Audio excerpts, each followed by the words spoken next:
Bon Père Céleste, merci de ce privilège qu'on a d'avoir ta parole si accessible pour nous aujourd'hui. Seigneur, guide-nous dans la compréhension de tes paroles, l'apôtre que tu as utilisé pour nous parler, Seigneur, et on a besoin de cette nourriture de l'âme, puis comme dans le psaume 119 que Michel nous lit à chaque semaine, Seigneur, avant que ça nous montre toute l'importance d'aimer ta parole. David qui avait un amour si profond pour ta parole avant tout, avant lui-même, avant quoi que ce soit, puis qui basait sa vie. Puis Seigneur, qui l'a amené aussi, quand il a fait des erreurs, à se repentir, à vouloir se tourner. Fait que, Seigneur, que ta parole agisse puissamment dans nos cœurs encore ce matin. En ton nom, Jésus-Christ, notre Maître, notre Sauveur. Amen. Bien, ce matin, le chapitre 7 de Hébreux, on va voir il y a un aspect sur quelqu'un qui est semblable à Melchisédek, mais qui est encore beaucoup plus grand et beaucoup plus puissant. Fait qu'on va aller voir ce que la parole va avoir à nous. Juste avant, se rappeler du chapitre précédent, la semaine dernière, on avait vu le fondement de la foi minimum, les premiers éléments du christianisme. On va y revenir avec un petit tableau. On a vu aussi les choses qui conduisent au salut, ce qui nous met en lumière. Ce chapitre nous parlait aussi d'attendre avec patience pour obtenir la promesse de cette espérance incomparable que tu ne peux pas trouver. Il n'y a rien qui accote ça, cette espérance-là. Il parlait aussi d'imiter ceux qui, par la foi et la patience, héritent des promesses. Ce n'est pas une option, ça fait partie. Le Seigneur veut des vrais de vrais, ceux qui persévèrent toujours jusqu'à la fin. Puis lui a cette capacité de nous rendre victorieux pour la fin quand on écoute sa voix puis qu'on le suit. Ce qui nous amène à l'encre sûre, le refuge pour notre âme. On avait vu la base élémentaire très rapidement pour un chrétien, renoncer aux œuvres mortes, la repentance, la foi en Dieu, la doctrine des baptêmes, l'imposition des mains, la résurrection des morts, le jugement éternel. Qu'est-ce qu'on pourra enlever dans ça, puis ça se dire chrétien? Voyez-vous? C'est la base qui nous dit, c'est les premiers éléments. Et on arrive à la lecture du chapitre 7. Et je vais laisser le soin à Christian de nous lire ce chapitre avant qu'on aille le regarder.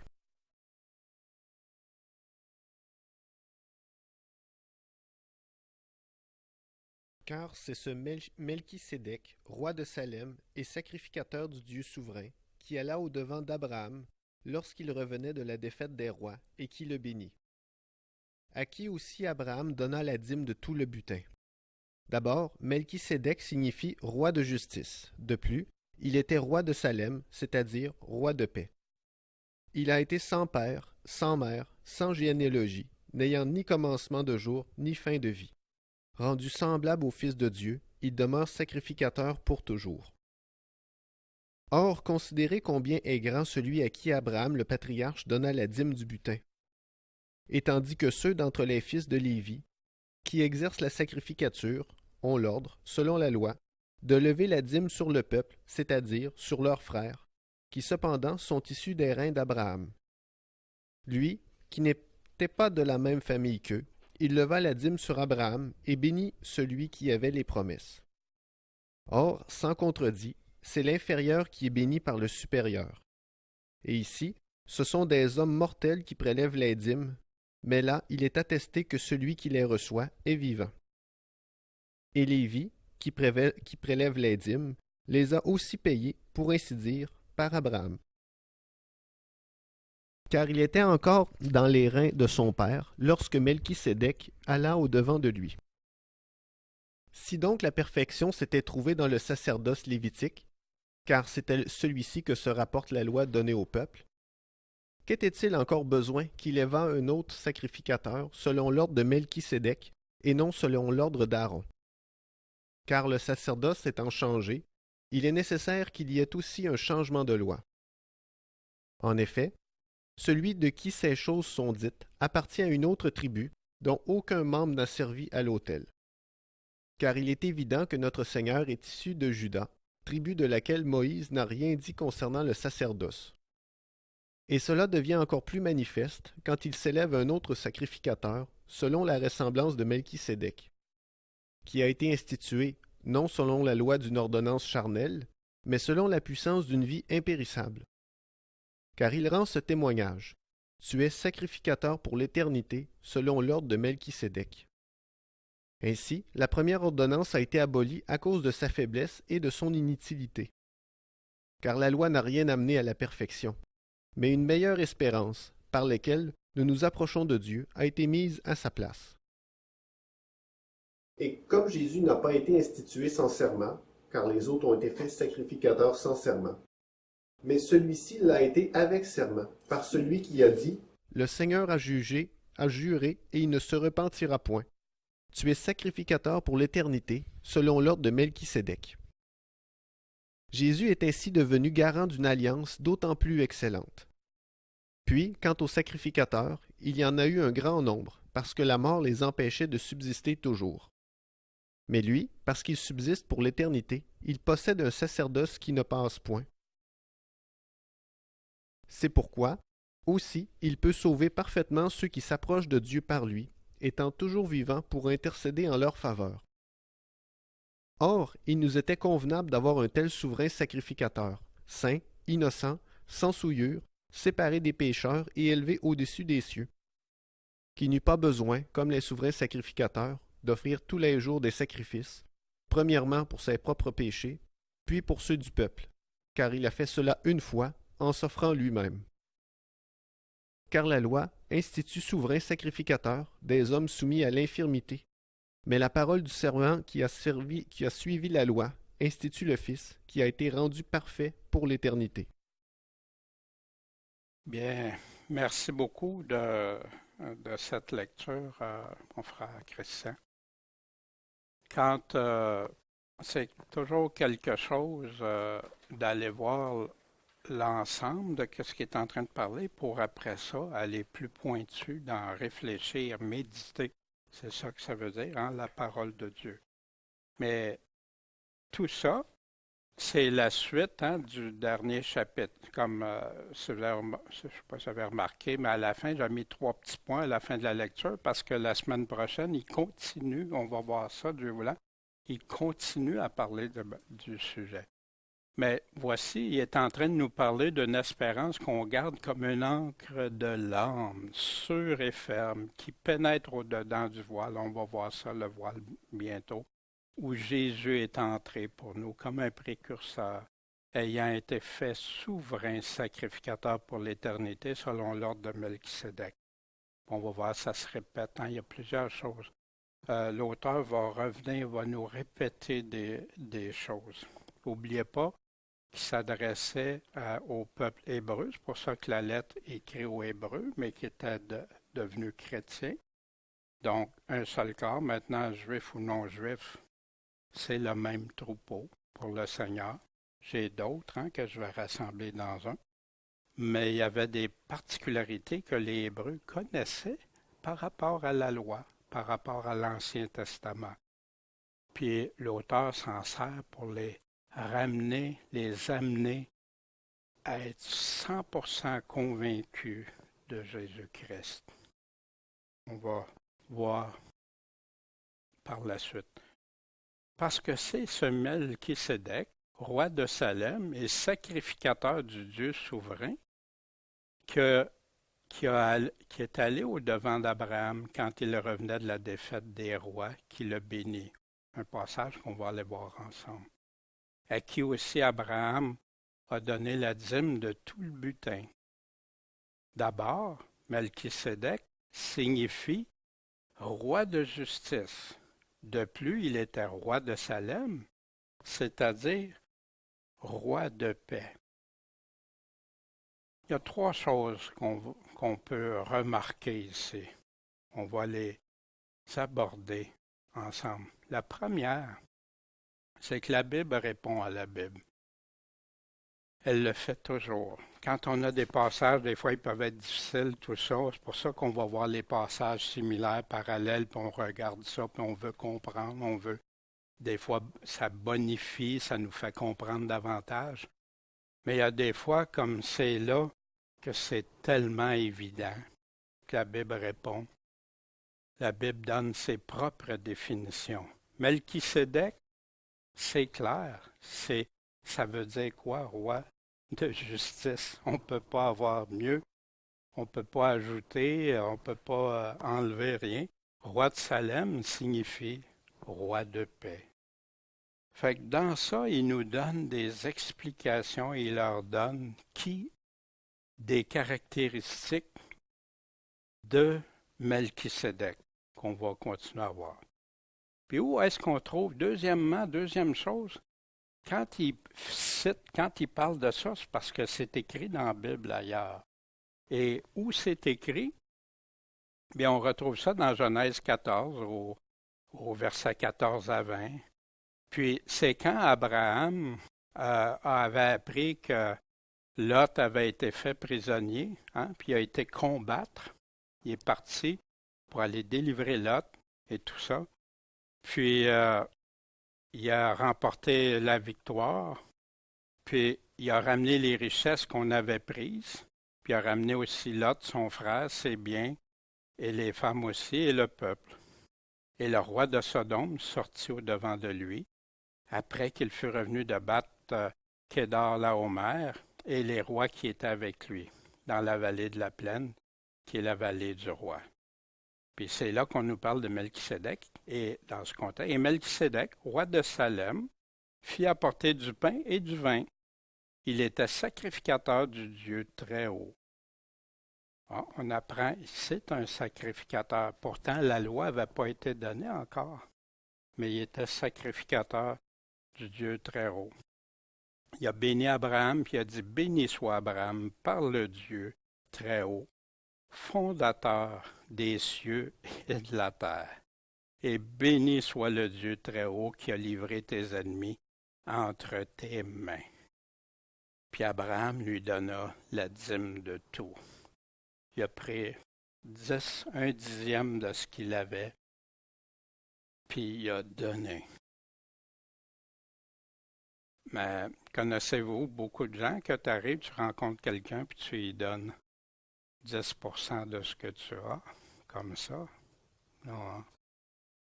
Ça peut arriver si on veut aider quelqu'un, puis tout ça, mais que là, ça arrive comme ça, puis il remet ça. Ben, Melchisédek était sacrificateur pour Dieu. Puis c'est au tout début, à la Genèse. Fait qu'on va continuer. Troisième chose qu'on peut remarquer, la répétition, le suivi, la suite dans la lettre. Comme on avait discuté l'autre semaine, que c'était récurrent. Il part d'un sujet, ils vont en reparler dans les chapitres suivants, puis ils développent.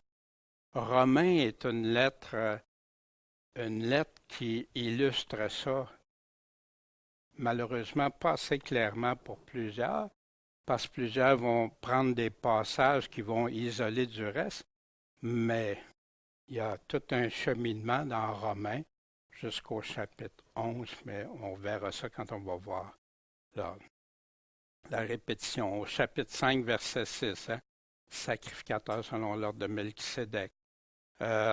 Jésus est entré, il a été fait souverain sacrificateur pour l'éternité selon l'ordre de Melchisédek. Fait que dans ces passages-là, il va nous répéter.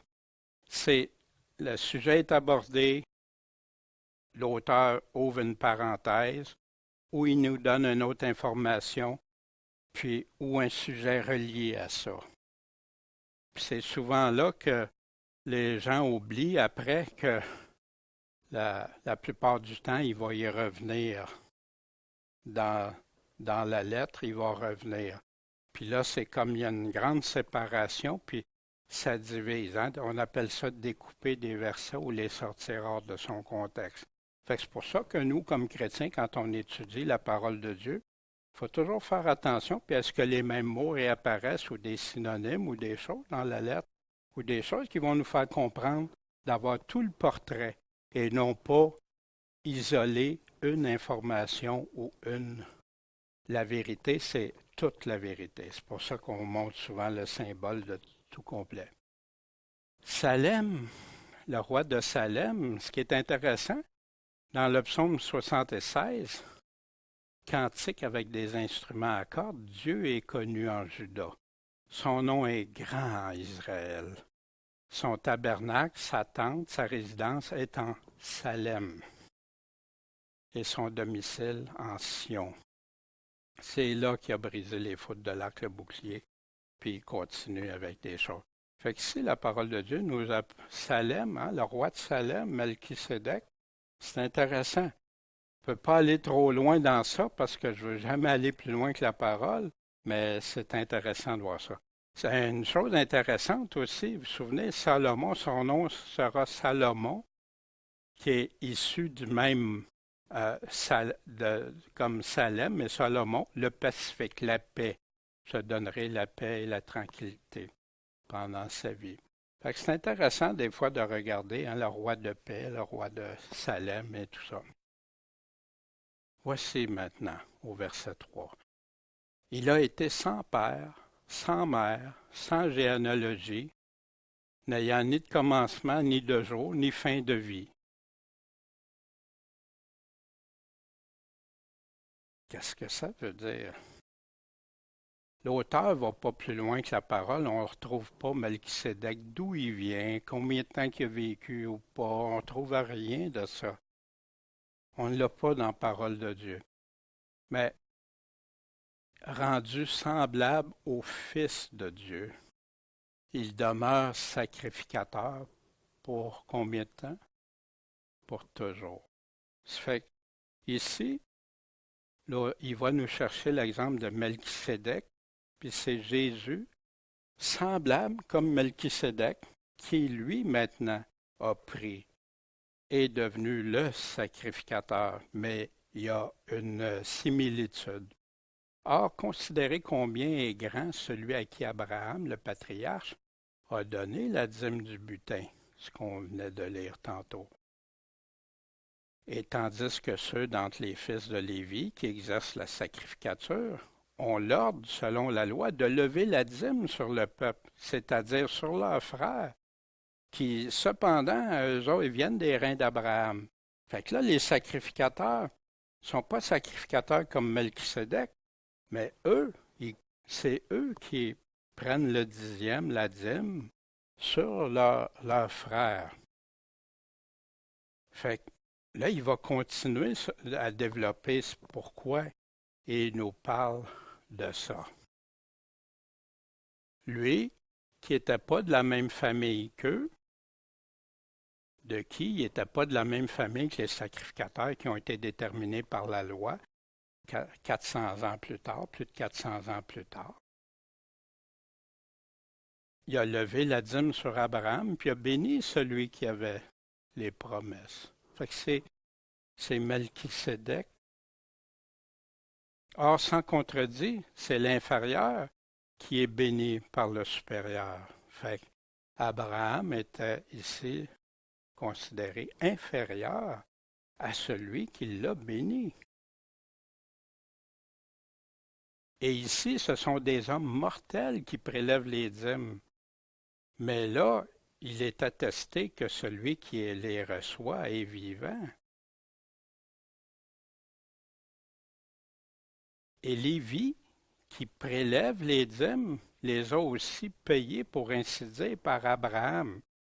Voyez-vous, ça, c'est des choses que c'est facile à se perdre à l'intérieur de ça si tu découpes les choses. Mais c'est pour ça qu'il faut attendre de voir pourquoi il amène toutes ces informations-là. car il était encore dans les reins de son père quand Melchisédek alla au-devant de lui. Puis en passant, vous allez voir aussi ça souvent, le père. Des fois, ce n'est pas le père tout de suite. Ça peut être l'arrière, arrière, arrière.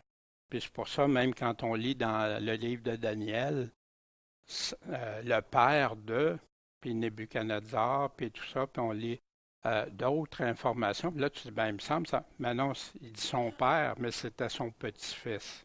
Fait qu'on doit être prudent pour le père. On va revenir à la dîme quelque temps. La dîme, il n'y a pas juste Abraham qui l'a donné à Melchisédek, qui a donné une dîme à Melchisédek. Voici ce que Jacob a fait.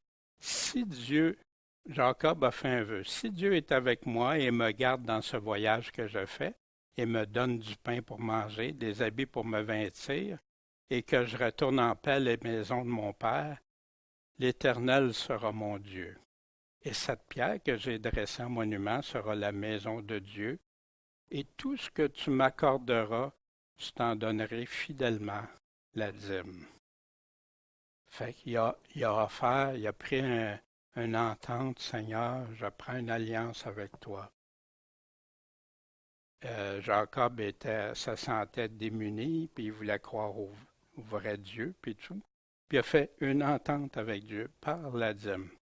Maintenant, la dîme, il faut faire attention parce qu'il y en a beaucoup qui vont chercher ça pour exiger des choses pour avoir de l'argent. On y reviendra ça, à cette histoire-là. Puis souvent, ils vont aller chercher des passages dans l'Ancien Testament pour l'appliquer mur à mur. Puis quand tu vas voir d'autres choses, non, ça vient de l'Ancien Testament, c'est pas pour nous autres. Mais pour cette partie-là, ça devient un intérêt. Fait qu'on doit être prudent dans ça. Puis je veux pas... on reviendra à l'histoire pour la dîme. Si donc la perfection, ça, on va regarder ça, le mot perfection, s'était trouvé dans le sacerdoce lévitique, car c'est à celui-ci que se rapporte la loi donnée au peuple. Qu'était-il encore besoin qu'il s'élevât à un autre sacrificateur, selon l'ordre de Melchisédek, et non selon l'ordre d'Aaron? Aaron, ben, c'est ses fils, Moïse, qui a son frère Aaron, puis Dieu a institué Aaron, puis ses fils, puis la descendance, puis Lévi, puis tout ça, pour faire la sacrificature. Mais c'était pas parfait, ça. Pourquoi que ça prend un autre sacrificateur? Puis c'est là qu'il va développer, qu'il va nous amener à qui est plus grand. Pourquoi qu'il fallait que ça change? Qu'est-ce qu'il y en a? Premièrement, le mot perfection, qui est utilisé ici dans le grec, le dictionnaire grec Strong, c'est le numéro 50-50. C'est un nom féminin. Puis il nous dit d'aller voir la définition 548, on va le voir dans quelques instants. Qu'est-ce que ça veut dire? Si donc la perfection, si donc l'accomplissement, si donc l'achèvement, si donc la perfection. Si ça serait trouvé l'accomplissement dans le sacerdoce lévitique, il n'aurait pas besoin. Tout aurait été complet, accompli, fait. Ça sert, le même mot sert aussi pour quand tu valides, quand Jésus, il y avait des événements qui survenaient, puis que c'était la validation d'une prophétie. Et voici, ça a été parfait, ou quand il dit le mot accompli qu'on a dans nos versions, c'est le même mot, perfection, qui est utilisé. Aussi, on verra plus tard consommation, on va le voir dans consommateur de notre foi, on regardera ça. Voici, on avait vu le nom, voici quand il nous dit ça référait, c'est le verbe, c'est le même mot, mais le verbe. C'est utilisé 24 fois dans le Nouveau Testament, puis juste dans l'hébreu, 9 fois ce mot-là revient. Qu'est-ce qu'il veut dire? achever, avoir fini, accomplir, avoir achevé parfaitement, atteindre à la perfection, élever à la perfection, être parfait, rendre parfait, complet, parfait, complété. Tout dans le but de je fais un tableau pour qu'il soit parfait, le tableau. Qu'est-ce qu'il faut que je fasse? Il faut que je le complète. Mais le mot parfait résonne dans beaucoup de têtes comme aucune erreur. Mais ici, le sens du mot perfection, qu'est-ce qu'il dit? Parce que qui peut prétendre, parce que la Bible nous dit d'être parfait, soyez parfait, qui peut prétendre à ne pas faire d'erreur? Sauf pas moi. C'est sûr que, en tout cas, puis tant mieux s'il y en a qui en font moins ou qui en font pas, amen. Mais, voyez-vous, le mot perfection, des fois, peut amener à ça. Puis des fois, ça amène des discours que les gens se sentent comme, tu sais, attachés, là, que tout doit être parfait, que tu as un bon souper, puis il faut que rien, il y a une petite tache en nappe, là, ça, non, là, le souper est plus bon. Voyez-vous? C'est pas dans ce sens. Il faut que ça soit réalisé, accompli, rendu, parfait, mené entièrement à bonne fin, ajouté à ce qui manque dans le but de le rendre complet, amener au but proposé, atteindre l'objectif. Les prophéties des Écritures accomplies encore, ben c'est le même mot. Là, c'est le verbe. On a vu le nom, là, c'est le verbe. Parfait dans la lettre aux Hébreux. On l'a dans Hébreux 2.10. Rendit parfait le prince de leur salut par les souffrances. Il a été rendu parfait. Il est devenu l'auteur du salut éternel pour tous ceux qui lui obéissent. Dieu l'a déclaré souverain sacrificateur selon l'ordre de Melchisédek. On avait vu ça au chapitre 5, Melchisédek qui revient. On va en parler surtout du chapitre 5 au chapitre 7. Mais ça va se poursuivre après indirectement parce qu'on va être dans la sacrificature et tout. La loi n'a rien amené à la perfection, mais une meilleure espérance par laquelle nous nous approchons de Dieu a été mise à sa place. La loi, là, c'est pas ça qui amène au plan complet de Dieu. Ça fait partie. On va regarder ça. La loi institue souverain sacrificateur des hommes soumis à l'infirmité, mais par la parole du serment qui a suivi la loi, institue le Fils qui a été rendu parfait pour l'éternité.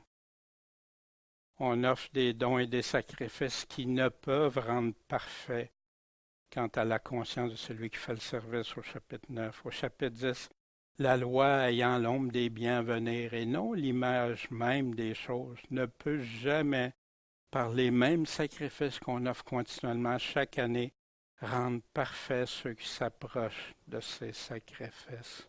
Voyez-vous? Comment on peut devenir accompli en Jésus, par Jésus-Christ seulement? Il n'y a rien d'autre. Rien. Par une seule oblation, il a rendu parfait pour toujours ceux qui sont sanctifiés.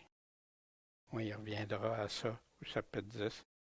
Chapitre 11, Dieu ayant pourvu quelque chose de meilleur pour nous, afin qu'il ne parvienne pas sans nous à quoi? À la perfection, à l'accomplissement, à la réalisation, que ce soit complet. Chapitre 12. L'assemblée de l'Église des premiers-nés, inscrit dans les cieux, d'un juge qui est Dieu de tous, des esprits des justes parvenus à la perfection. Encore, hein, qu'est-ce qu'il y a dans Hébreu qu'on revoit avec le mot perfection? Ça revient, ça va revenir. Puis c'est quand on va arriver à la fin qu'on va regarder le portrait. Puis c'est wow! Wow, Seigneur! Mais l'auteur s'en sert, inspiré par l'Esprit Saint, s'en sert régulièrement. Puis il continue, pourquoi? Parce que le sacerdoce étant changé, il est nécessaire qu'il y ait aussi un changement de loi. Si ça, c'est le sacerdoce qui avait été donné, c'est plus ça. Dieu le change, il y a une nouvelle alliance. Ça prend un changement de loi. Maintenant, il y en a plusieurs qui disent on n'est pas sous la loi. Hein? C'est vrai, on n'est pas sous la loi de l'Ancien Testament, tout à fait, et c'est très juste. Mais on va voir, il nous dit que la loi, il y a un changement de loi. D'une loi à une autre. Changement de loi, hein? C'est la même chose quand tu dis un changement de voix. c'est ça. Voici, c'est quoi ce changement de loi? Comme sans la loi avec ceux qui sont sans la loi, quoique je ne sois pas sans loi à l'égard de Dieu. Pourquoi? Parce que je suis sous quelle loi? La loi de Christ. La loi de Christ. Quelle est cette loi-là? Allez, enseignez-leur tout ce que je vous ai commandé. Ma loi. Cette loi sans laquelle il est impossible d'atteindre. Parce que c'est lui au travers de son sacrifice. Ceux qui m'écoutent et me suivent, ceux qui écoutent ma parole, ceux qui écoutent ce que je dis, ceux qui mettent en pratique ce que je dis, ceux qui me suivent, ils ne lâchent pas, ils persévèrent, ils me suivent.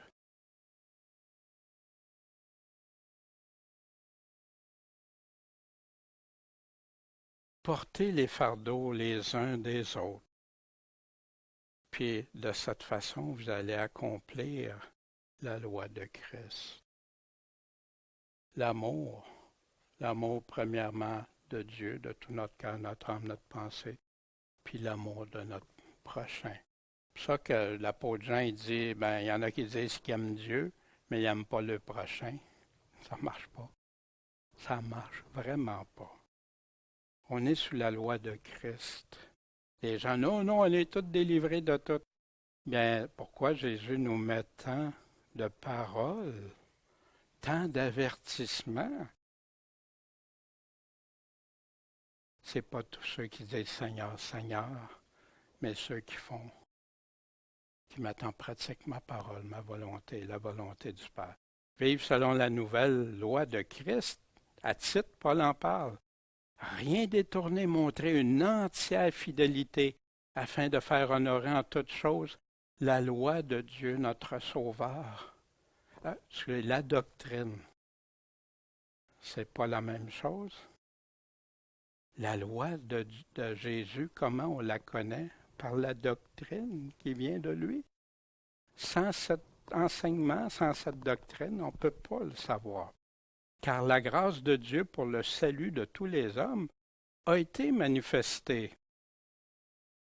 Et elle nous enseigne à renoncer à l'impiété, aux convoitises mondaines, à vivre dans ce présent siècle dans la tempérance. Pas se laisser entraîner dans tout ce qui déplaît à Dieu, aller renoncer à l'impiété, aux convoitises mondaines et vivre en ce présent siècle dans la justice, dans la piété. Savez-vous, ça vous rappelle-tu ça quand Paul prêchait Jésus-Christ à Félix? C'est exactement les mêmes choses quand Félix est effrayé. C'est de même chose que Paul est en train de lui parler. Attendant la bienheureuse espérance, la manifestation de la gloire de notre grand Dieu et Sauveur Jésus-Christ, qui s'est donné lui-même pour nous afin de nous racheter de toute iniquité et de nous purifier et de se former un peuple particulier, zélé pour les bonnes œuvres. Enseigne ces choses, exhorte et reprend avec une pleine autorité, que personne ne te méprise. Mais on remarque ici qu'il parle de Dieu. Qui est Dieu dans ce texte-là en passant?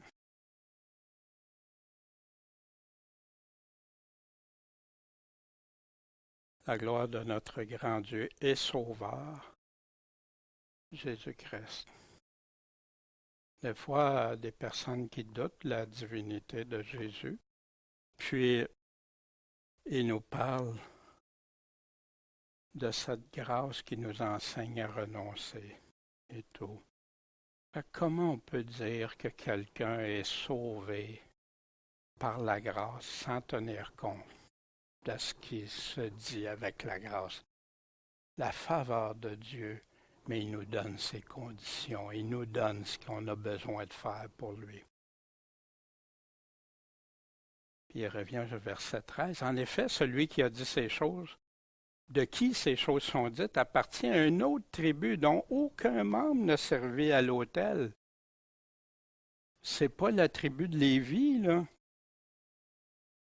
Il est évident que notre Seigneur est issu d'une autre tribu, laquelle? Celle de Juda, de laquelle Moïse n'a rien dit concernant le sacerdoce.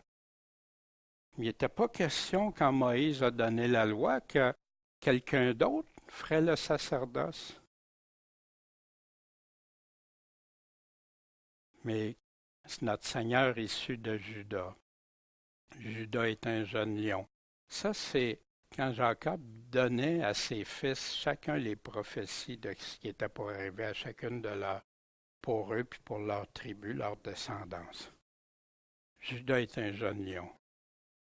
Tu es revenu du butin, mon fils. Il s'est courbé, il s'est couché comme un lion, comme un vieux lion. Qui le fera lever? Le sceptre ne s'écartera pas de Juda, ni le bâton de législateur d'entre ses pieds, jusqu'à ce que vienne le silo. C'est le Messie, le repos, le pacificateur. À lui, quoi? L'obéissance des peuples. Ceux qui veulent lui obéir. Il a attaché à la vigne son anon, au cep choisi le petit de son ânesse. Ça vous rappelle-tu quelque chose avec Jésus? Il lavera son vêtement dans le vin, son manteau dans le sang des raisins.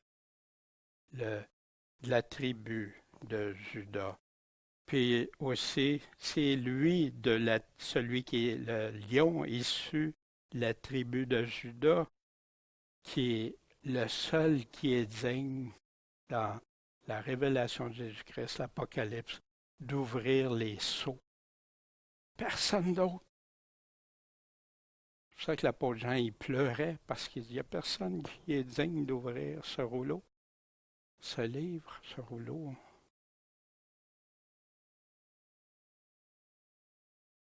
Et cela, ça devient encore plus manifeste quand il s'élève un autre sacrificateur selon la ressemblance de Melchisédek. Ça prend un autre qui a été institué non selon la loi d'une ordonnance charnelle, mais selon la puissance d'une vie impérissable. C'est pas arrivé comme ça par hasard. Ça vient de Dieu qui a déterminé ça. Car il rend ce témoignage, tu es sacrificateur pour l'éternité selon l'ordre de Melchisédek. Jésus-Christ qui est semblable à Melchisédek, selon comme une descendance de Melchisédek, mais qu'on ne trouve pas de descendance, qui est sacrificateur pour toujours. Ainsi, la première ordonnance a été abolie. De quelle ordonnance? L'Ancien Testament, l'Ancienne Alliance a été abolie à cause de sa faiblesse et de son inutilité. Car la loi n'a, puis pourquoi la première ordonnance, la Bible nous répond, toujours. C'est quoi la première ordonnance? La loi n'a rien amené à quoi? À la perfection. C'était incomplet, impossible de tout compléter. Mais une meilleure espérance par laquelle nous nous approchons de Dieu a été mise à sa place. C'est pour ça qu'on n'est plus sous l'Ancienne Alliance, sous l'Ancien Testament.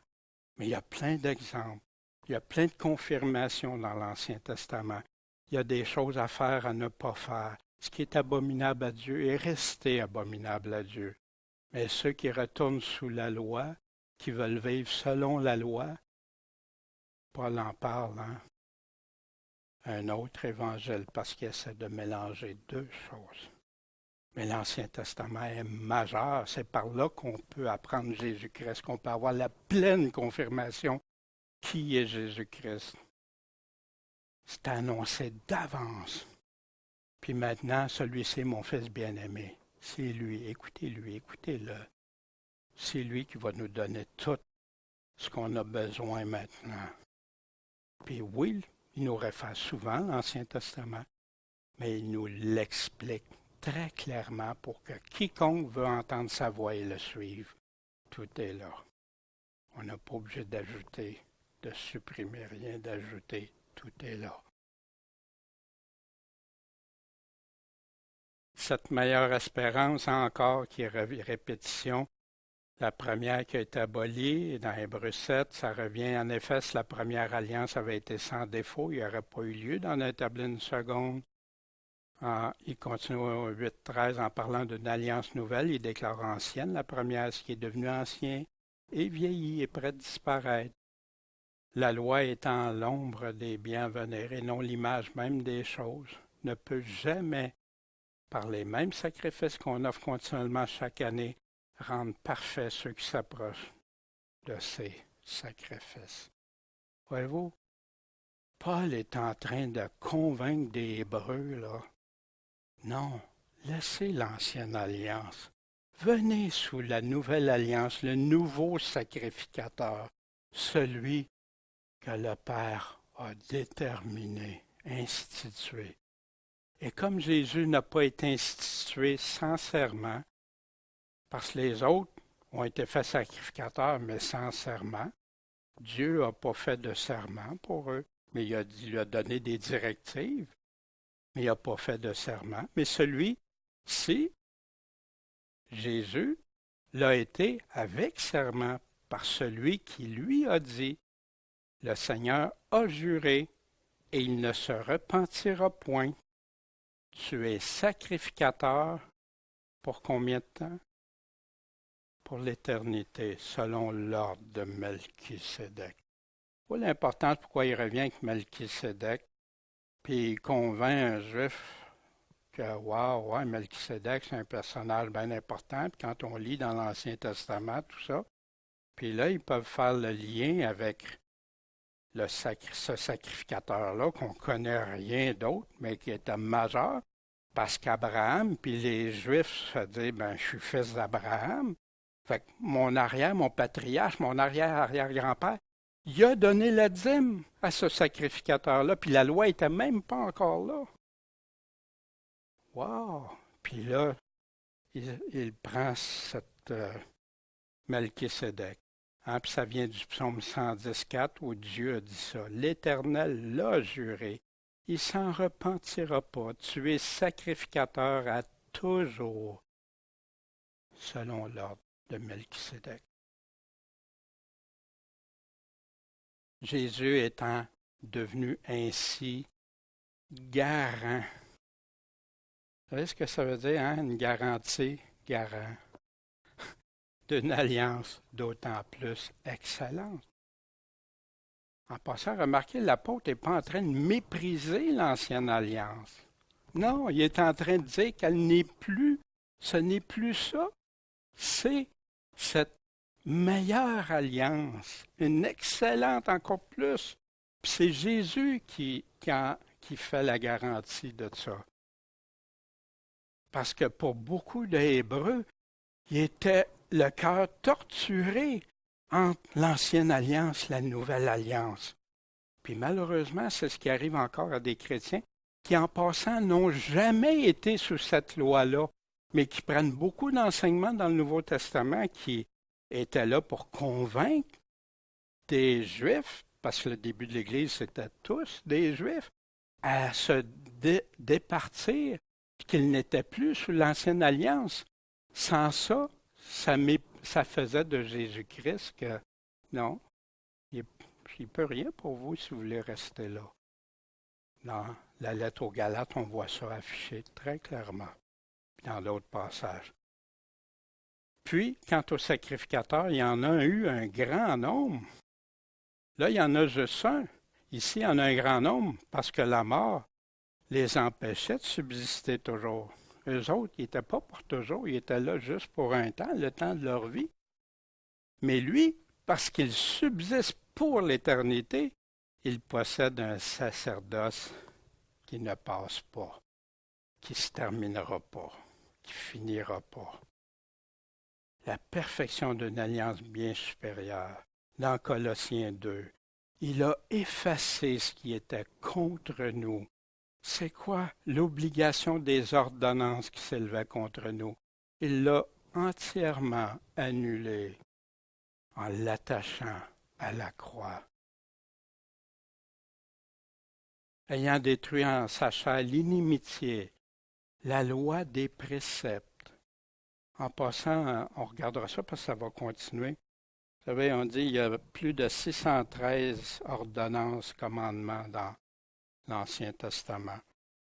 Puis ceux qui veulent vivre selon l'Ancien Testament, puis ils ne veulent pas faillir à rien, ça n'en fait. Puis moi, honnêtement, il y a des affaires que je me sentirais, non, regarde, Seigneur.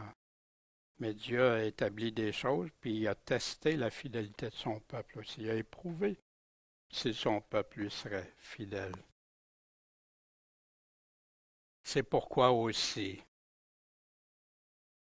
parce qu'il est le seul sacrificateur pour l'éternité, il peut sauver parfaitement, au complet, ceux qui s'approchent de Dieu par lui, étant toujours vivant pour intercéder en leur faveur.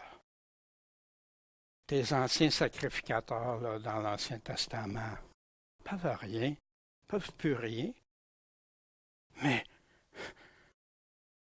lui, ce grand sacrificateur-là, lui, il peut nous sauver. Il est toujours vivant pour intercéder. Wow! Il peut sauver parfaitement. Dans Jean, 1 Jean 2. Mes petits-enfants, je vous écris ces choses afin que vous ne péchiez pas. C'est intéressant de lire tout ce qu'il dit avant. Et si quelqu'un a péché, on a un avocat auprès du Père. Il est vivant, il intercède pour nous. Jésus-Christ le juste. C'est lui qui est la propitiation pour nos péchés. Le sacrifice, le sacrificateur, et non seulement pour les nôtres, mais aussi pour ceux du monde entier. Maintenant, ça veut-tu dire que tout le monde est sauvé? Non. C'est offert à tout le monde, tous ceux qui veulent croire en lui et le suivre. Et par ceci, nous savons que nous l'avons connu. Savoir si on garde ses commandements. Celui qui dit « je l'ai connu », qui ne garde pas ses commandements, est un menteur. La vérité n'est pas en lui. Mais pour celui qui garde sa parole, l'amour de Dieu est véritablement parfait, accompli en lui. C'est intéressant quand on voit le... Et à cela, nous connaissons que nous sommes en lui.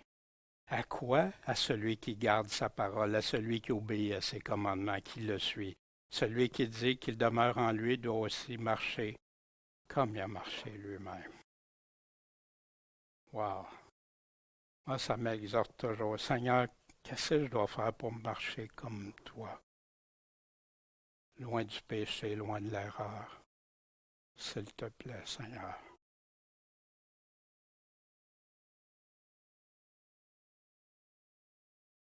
Or, il nous fallait un tel souverain sacrificateur, mais pas n'importe lequel, pas comme ceux de l'Ancien Testament, saint, mis à part, sanctifié, innocent, il n'a jamais péché, sans souillure, séparé des pécheurs.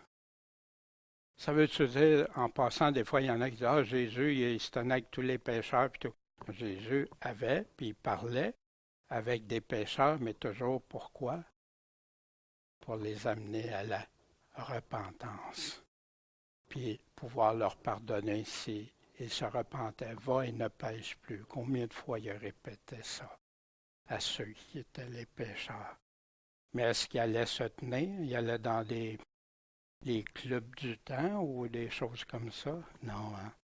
Puis avec les menteurs aussi, qu'est-ce qu'il a fait? Il s'est distancé de tous ceux qui... Et élevé au-dessus des cieux. Wow! En connaissez-vous beaucoup qui sont élevés au-dessus des cieux? Hein? ben, il y en a qui peuvent penser des sacrificateurs, hein, des pasteurs, non, des évangélistes, non. Il y en a un seul qui est là actuellement. Il a fait cela une fois en s'offrant lui-même. Il a aboli le premier sacrifice qui nous parle dans Hébreux 10, afin d'établir le second. C'est en vertu de cette volonté qu'on est sanctifié par l'oblation faite une seule fois par le corps de Jésus-Christ. De plus, tout sacrificateur se présente chaque jour faisant le service, offrant plusieurs fois les mêmes sacrifices. Puis ça ne peut jamais ôter les péchés. On va voir ça, pourquoi on va voir dans Dieu voulant la semaine prochaine, le tabernacle, le sanctuaire, tout ça, le Saint des Saints, la sacrificature, tout ça. Mais lui ayant offert un seul sacrifice pour les péchés, s'est assis pour toujours à la droite de Dieu. Un seul sacrifice. Imaginez ceux qui font des sacrifices. Ils sacrifient Jésus, hein, puis il lui ordonne de rentrer dans une hostie. Quel blasphème!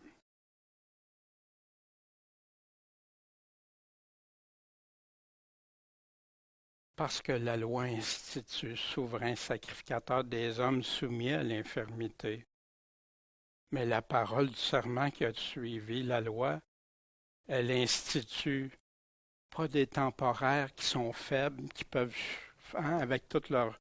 Mais le Fils qui a été rendu parfait pour l'éternité. Tu es sacrificateur, je le jure, pour toujours.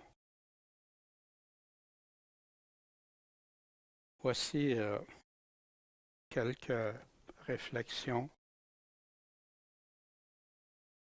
Ce chapitre, c'est jamais complet. Hein? Un chapitre, c'est juste une étape. Les chapitres n'existaient pas, mais l'accent est mis tout pour enseigner et convaincre que Jésus-Christ a complètement réalisé ce que la loi ne pouvait pas faire, qui était impossible à la loi pour nous permettre un accès au trône de la grâce puis purifier nos âmes.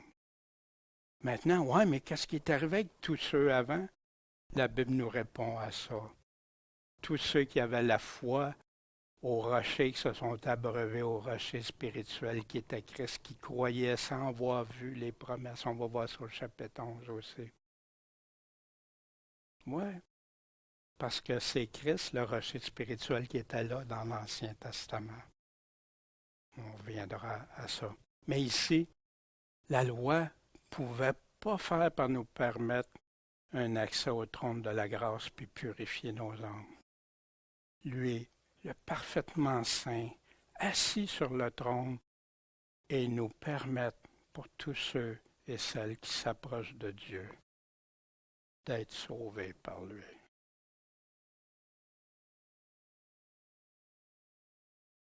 Quel sacrifice vous pensez que Jésus, le grand sacrificateur, a-t-il à faire pour me délivrer, te sauver, me sauver?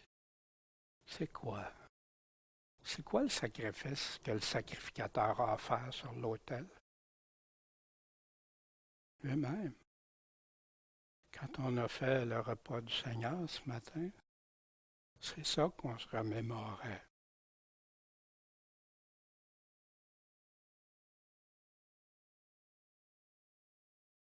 Ceci est mon corps livré pour vous. Ceci est mon sang versé pour vous. Nous, qu'est-ce qu'on peut lui offrir en retour? Vous savez, quand quelqu'un nous rend service, hein, on l'apprécie. On l'apprécie surtout quand c'est impossible à nous autres de régler cette solution-là. Ça nous dépasse. Hein, peut-être de moins en moins, malheureusement, dans le monde, les gens sont plus chacun pour soi. Mais je parle de quelqu'un avec un cœur qui aime Dieu, qui aime son prochain. Quand quelqu'un te rend un service, fais quelque chose pour toi. Tu es reconnaissant. Tu veux offrir. La parole de Dieu nous dit de lui offrir nos cœurs, nos corps, notre obéissance. Ma vie t'appartient, mon Dieu. C'est toi qui vas faire ce que tu veux de ma vie. Puis c'est toi qui vas déterminer ma vie éternelle. C'est toi qui as la puissance de me l'accorder. C'est toi qui as les paroles de la vie éternelle, Seigneur.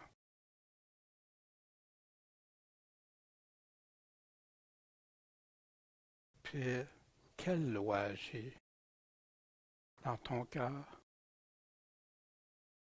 Des fois, quand je me sens, il me semble que je ne suis pas correct, là, il y a quelque chose, une petite lumière qui s'allume. C'est quelle loi qui agit dans mon cœur? La loi de moi, de ma chair? La loi du malin? La loi de l'orgueil? La loi de quoi? La loi de l'Ancien Testament, il y en a beaucoup qui retournent à l'Ancien Testament, des chrétiens, puis qui font exactement ce que Paul dit de ne pas faire, de retourner à un autre évangile que celui qu'il avait donné.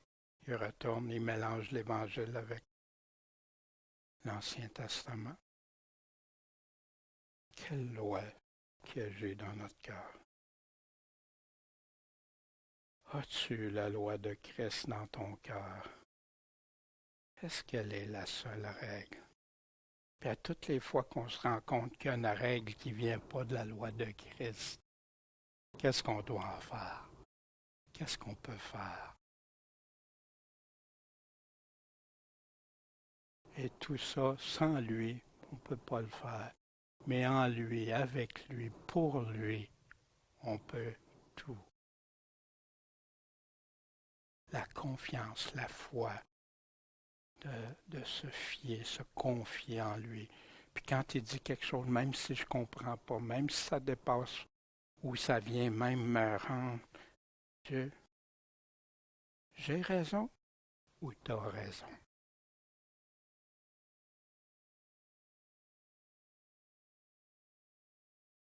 Ce matin, c'est ce que j'avais à vous partager. Semblable à Melchisédek, mais plus grand et plus puissant. Le plus important sacrificateur qui a fait le plus grand sacrifice de l'humanité. Lui, le Fils de Dieu, qui méritait rien de tout ça, qui était dans sa gloire et qui a décidé de venir se faire maltraiter, se faire rejeter par les chefs religieux, les pasteurs du temps, tout ça, se faire humilier, se faire maltraiter, avoir de l'angoisse, tout ça, puis pour arriver à mourir abattu comme un criminel, comme le pire des criminels, moqué.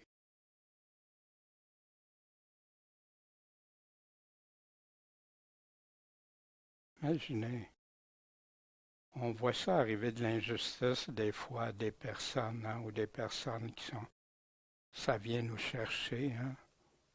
Mais ça, c'est le Fils de Dieu. Puis ça, il avait le choix de le faire ou pas. Mais il a choisi parce qu'il m'aime, parce qu'il t'aime, parce qu'il aime chacun d'entre nous, qui veulent que tous en viennent à avoir ce beau cadeau qu'il a pour nous. Fait que n'arrêtons pas d'agir dans le bon combat, le combat de la foi. Ne nous laissons pas effrayer de rien, ne nous laissons pas séduire dans rien.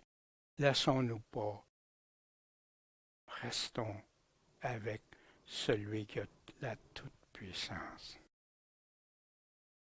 Merci Seigneur de ta parole qui est tellement rassurante et édifiante, Seigneur, de savoir que c'est toi